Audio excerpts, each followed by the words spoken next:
اس bulletin کا آغاز کریں سب سے پہلے آپ کو بتائیں سابق وزیر مملکت داخلہ طلال چودھری زخمی ہو کر لاہور کے ہسپتال میں زیر علاج ہیں۔ زخمی کیسے ہوئے؟ مختلف وجوہات بتائی جا رہی ہیں۔ خاندانی ذرائع کے مطابق سیڑھیوں سے گر کر زخمی ہوئے۔ پولیس ذرائع کا کہنا ہے کہ عبداللہ گارڈن کے ایک گھر میں لڑائی ہوئی۔ تحقیقات کے لیے پولیس کی 4 رکنی کمیٹی تشکیل دے دی گئی تو نون لیگ کی جانب سے رانا ثناءاللہ نے معاملے پر فیکٹ فائنڈنگ کمیٹی بنا دی۔ اسی پر مزید بات کر لیتے ہیں فرزانہ صدیق سے۔ جی فرزانہ، اپڈیٹ کیجیے گا اس معاملے پر۔ بالکل 23 ستمبر کی رات عبداللہ گارڈن فیصل آباد میں عائشہ رجب کے گھر کے باہر طلال چودھری پر مبینہ طور پر تشدد کیا گیا تھا، جس کی ویڈیوز بھی سامنے آئی ہیں۔ تاہم معاملے کا کھوج لگانے کے لیے فیصل آباد پولیس کی جانب سے بھی 4 رکنی کمیٹی تشکیل دے دی گئی ہے، تو دوسری جانب نون لیگ کی جانب سے بھی رانا ثناءاللہ نے 3 رکنی کمیٹی تشکیل دے دی ہے۔ یہ دونوں کمیٹیاں 3 دن کے اندر اپنی انکوائری رپورٹ اعلیٰ افسران کو پیش کریں گی اور بتائیں گی کہ طلال چودھری پر جو تشدد کا معاملہ ہے کس طرح سے پیش آیا۔ دوسری جانب طلال چودھری کی جانب سے اس معاملے پر مکمل چپ سادھ لی گئی ہے، تاہم ان کے بھائی کی جانب سے یہ بیان سامنے آیا تھا کہ طلال چودھری سیڑھیوں سے گر کر زخمی ہوئے ہیں، لیکن جو فوٹیجز سامنے آئی ہیں وہ بالکل اس حقیقت کے برعکس ہیں۔ تاہم دونوں کمیٹیوں کی جانب سے فیکٹس کو تلاش کرنے کے لیے، حقیقت ڈھونڈنے کے لیے کوشش جاری ہے۔ تاہم پولیس بھی آج یہاں پر پہنچی تھی، نہ صرف انہوں نے عائشہ رجب کے گھر داخل ہوئے بلکہ ملازم سے بھی مکالمہ بازی ہوئی، جس پہ ملازم نے کہا کہ عائشہ رجب یہاں پر نہیں ہے بلکہ شہر سے باہر ہے۔ اس کے بعد پولیس نے پورے ٹاؤن کے جو CCTV کیمرے ہیں وہ بھی اپنی تحویل میں لے لیے ہیں، تاہم اس پر ان کا کہنا ہے کہ مکمل تحقیقات کی جا رہی ہیں۔ جی فرزانہ، بہت شکریہ تفصیلات سے آگاہ کرنے کے لیے۔ تو آپ کو بتا رہے ہیں اس معاملے پر پولیس کی جانب سے تشکیل دی جانے والی 4 رکنی کمیٹی آج فیصل آباد میں عائشہ رجب کے گھر بھی پہنچے گی۔ تو آپ کو بتا رہے ہیں سابق وزیر مملکت داخلہ طلال چودھری زخمی ہو کر لاہور کے اسپتال میں زیر علاج ہیں۔ زخمی کیسے ہوئے؟ مختلف وجوہات بتائی جا رہی ہیں۔ خاندانی ذرائع کے مطابق سیڑھیوں سے گر کر زخمی ہوئے ہیں۔ پولیس ذرائع کا کہنا ہے کہ عبداللہ گارڈن کے ایک گھر میں لڑائی ہوئی۔ وزیر اطلاعات پنجاب فیاض الحسن چوہان کا کہنا ہے کہ نون لیگ اور طلال چودھری کی جانب سے لوگوں کو مس گائیڈ کیا گیا۔ پہلی بار دیکھا کہ تنظیم سازی رات کو 3 بجے ہوتی ہے۔ انہوں نے کہا کہ رات کو ہونے والی تنظیم سازی کے نتائج ہڈیاں ٹوٹنے کی صورت میں آتے ہیں۔ وہ راولپنڈی میں میڈیا سے گفتگو کر رہے تھے۔ طلال چودھری صاحب اپنی ہی پارٹی کی MNA ان کے اوپر ان کو ہراس کرنے کے لیے اس نے جناب جو حرکت کی وہ ساروں کے سامنے۔ اس ایونٹ کے بعد ایک چیز تو کلیئر ہو گئی، سیاسی جماعتوں کے لیے بھی، سیاسی کارکنوں کے لیے بھی، تا قیامت پاکستان کے اندر چلا گیا، تنظیم سازی دن کی روشنی میں کرنی ہے، رات کے اندھیروں میں نہیں کرنی۔ یہ ایک پازیٹیو میسج چلا گیا ہے کہ جو تنظیم سازی رات میں اور اسپیشلی رات کے 3 بجے کے قریب ہوتی ہے، اس کے ریپرکشنز، اس کے آفٹر افیکٹس وہ بازوؤں اور پاؤں کی ہڈیاں ٹوٹنے کی صورت میں آتے ہیں۔ طلال چودھری صاحب اپنی ہی پارٹی کی MNA ان کے اوپر ان کو ہراس کرنے کے لیے اس نے جناب جو حرکت کی وہ ساروں کے سامنے۔ اس ایونٹ کے بعد ایک چیز تو کلیئر ہو گئی، سیاسی جماعتوں کے لیے بھی، سیاسی کارکنوں کے لیے بھی، تا قیامت پاکستان کے اندر چلا گیا، تنظیم سازی دن کی روشنی میں کرنی ہے، رات کے اندھیروں میں نہیں کرنی۔ یہ ایک پازیٹیو میسج چلا گیا ہے کہ جو تنظیم سازی رات کے اندھیرے میں اور اسپیشلی رات کے 3 بجے کے قریب ہوتی ہے، اس کے ریپرکشنز، اس کے آفٹر افیکٹس وہ بازوؤں اور پاؤں کی ہڈیاں صورت میں آتے ہیں۔ براہ راست لیے چلتے ہیں لاہور۔ پاکستان علماء کونسل کے چیئرمین علامہ طاہر اشرفی کی دیگر مکاتب فکر کے قائدین کے ساتھ پریس کانفرنس جاری ہے۔ علامہ طاہر اشرفی صاحب جو چیئرمین ہیں علماء کونسل کے، ہم ان کی شکر گزار ہیں کہ ہمیشہ نہیں ادھر مولانا شاہد الرحمان صاحب آپ صاحب ادھر آئے، ظالم کے خلاف بات کی ہے اور مظلوم کے ساتھ کھڑے ہوئے ہیں۔ جو آواز مولانا طاہر اشرفی کی ہے ہم ان کے ساتھ متفق ہیں، لیکن چونکہ انڈیا میں مسیحی، سکھ، ہندو، یہ مینورٹیز میں ہیں۔ اور اب آپ کو بتائیں منی لانڈرنگ کیس میں کمبائن انویسٹیگیشن ٹیم نے سلمان شہباز کو طلبی کا ایک اور نوٹس بھیج دیا ہے۔ 19 ستمبر کو سلمان شہباز کو FIA کی جانب سے پہلا نوٹس جاری ہوا تھا۔ سلمان شہباز کو 25 ستمبر کو لاہور FIA آفس طلب کیا گیا تھا۔ طلبی کے نوٹس میں دوبارہ سوالات کے جوابات بھی مانگے گئے ہیں۔ منی لانڈرنگ کیس میں کمبائن انویسٹیگیشن ٹیم نے سلمان شہباز کو طلبی کا ایک اور نوٹس بھیج دیا۔ 19 ستمبر کو سلمان شہباز کو FIA کی جانب سے پہلا نوٹس جاری ہوا تھا۔ سلمان شہباز کو 25 ستمبر کو لاہور FIA آفس طلب کیا گیا تھا۔ طلبی کے نوٹس میں دوبارہ سوالات کے جوابات بھی مانگے گئے ہیں۔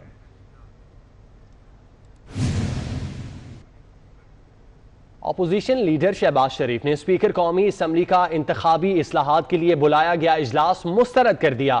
ان کا کہنا ہے گلگت بلتستان حساس قومی معاملہ اور کشمیر کاز سے جڑا ہے۔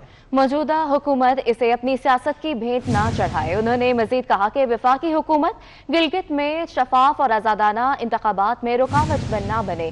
حکومتی فسطائی اور آمرانہ رویے کو دیکھ کر تعاون نہ کرنے کا فیصلہ کیا ہے۔ تو آپ کو بتا رہے ہیں اپوزیشن لیڈر شہباز شریف نے اسپیکر قومی اسمبلی کا انتخابی اصلاحات کے لیے بلایا گیا اجلاس مسترد کر دیا۔ ان کا کہنا ہے گلگت بلتستان حساس قومی معاملہ اور کشمیر کاز سے جڑا ہے۔ موجودہ حکومت اسے اپنی سیاست کی بھینٹ نہ چڑھائے۔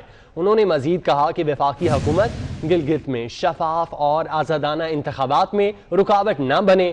حکومتی فسطائی اور آمرانہ رویے کو دیکھ کر تعاون نہ کرنے کا فیصلہ کیا ہے۔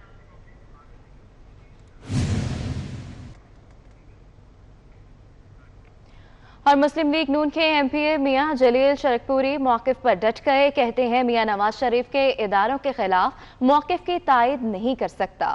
انہوں نے غصے میں جو باتیں کی نہیں کرنی چاہیے۔ میاں نواز شریف نے جو انداز اختیار کیا ہماری قومی مفاد کے خلاف ہے۔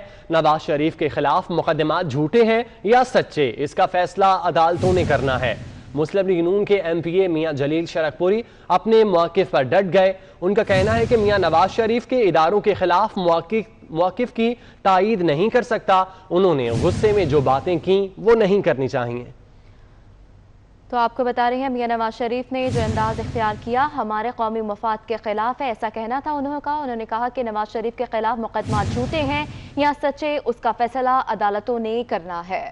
مسلم لیگ نون کے MPA میاں جلیل شرکپوری موقف پر ڈٹ گئے۔ کہتے ہیں میاں نواز شریف کے اداروں کے خلاف موقف کی تائید نہیں کر سکتا۔ انہوں نے غصے میں جو باتیں کی نہیں کرنی چاہیے۔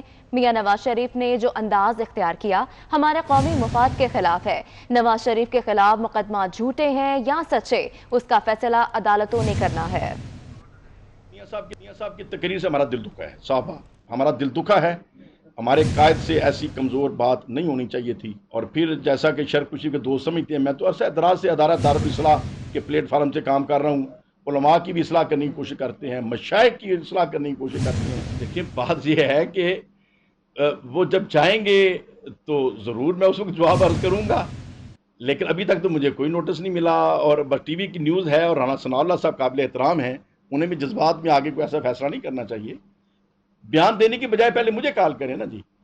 ہاں اگر تو پوچھ جائے کہ آپ کے فلاں ممبر نے یہ غلط بیان دیا ہے تو اس ممبر کہیں کہ اس ممبر سے پوچھیں۔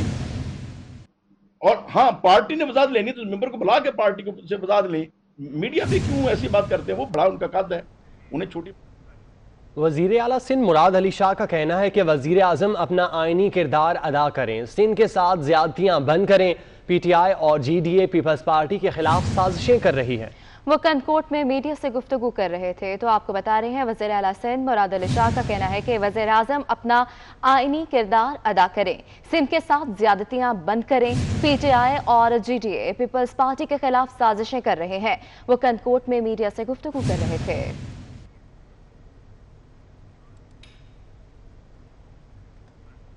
ابھی آپ کو براہ راست لیے چلتے ہیں اسلام آباد، جہاں پر رمیش کمار میڈیا سے گفتگو کر رہے ہیں۔ تو میں سمجھتا ہوں وہ اس کی بھی توہین کرتا ہے، یہ چیزیں غلط ہیں۔ میں اگر ایک کام کروں جس کے نام پہلے لوں جے شری رام اور اس کے بعد میں پھر جو ہے وہ گالیاں بکوں اور یہ میرا جو کنٹینٹ ہو وہ صحیح نہیں ہو، وہ غلط ہے۔ تو کم سے کم جہاں پہ بھی مالک کا نام لیا جائے تو اس کی شروعات اچھی کرنی چاہیے۔ تو میں پرائم منسٹر نریندر مودی صاحب سے یہ مخاطب ہوں گا کہ آپ جیسے رام کا نام لے کے آپ ایودھیا مندر بنانے گئے، مجھے کچھ دن پہلے وہاں سے فون آیا ان کے لیڈروں کا کہ حکومت کی خواہش ہے کہ ڈاکٹر رمیش ایودھیا مندر آئیں، وزٹ کریں۔